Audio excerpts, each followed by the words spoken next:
I often get asked, so is a clear sales message just one message for one avatar and one audience and it's just one thing? How does that work, James?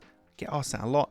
And that's what we're covering in today's episode 704 of the Daily Sales Message podcast, where every single day, and I do mean every single day because I've got 704 of these things now, I share a simple piece of actionable advice that's designed to help you feel more confident, which is very important, and sell more stuff too, which is very cool. So in today's episode, we're talking about a question I get asked a lot.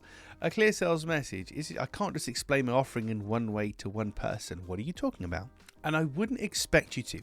So my solution for this is very straightforward. When I work with a clear sales message client, we look at the problem, first of all, they're solving. Then we look at the people that experience that problem.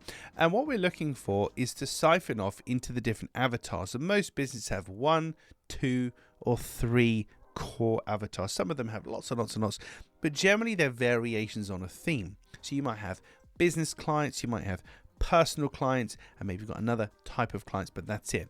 So your messaging, well, how do we adapt it for those different people? I use theming, very straightforward. So for each of those 3 buyer types, or however many you've got, I'm looking for what they're really buying from you in terms of a feeling or an emotion, how they're going to be better for having bought your product or your service. And then we use that. Ideally, it's a single word. We use that then to theme our messaging. So for your business buyers, it might be a word like pride or growth or something like that. For your personal buyers, it might be safety, trust, simplicity.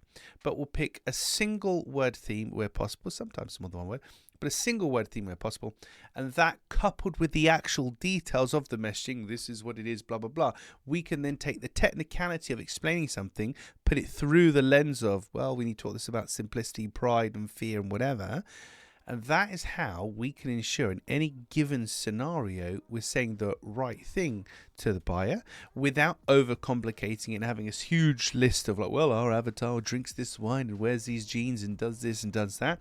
Whilst that level of detail is extremely useful, unfortunately, it's extremely worthless in a situation like this, because if I'm talking to you now, I know you're a business buyer.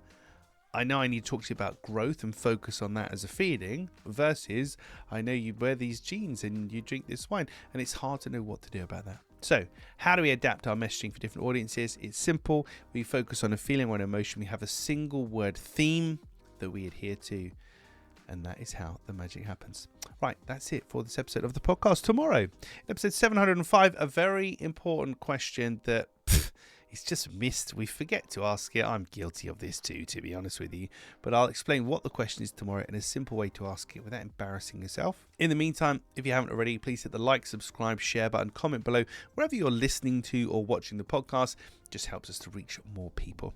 Thank you for your time and attention. It's always appreciated. I'll catch you tomorrow for another fast talking edition of the Daily Sales Message.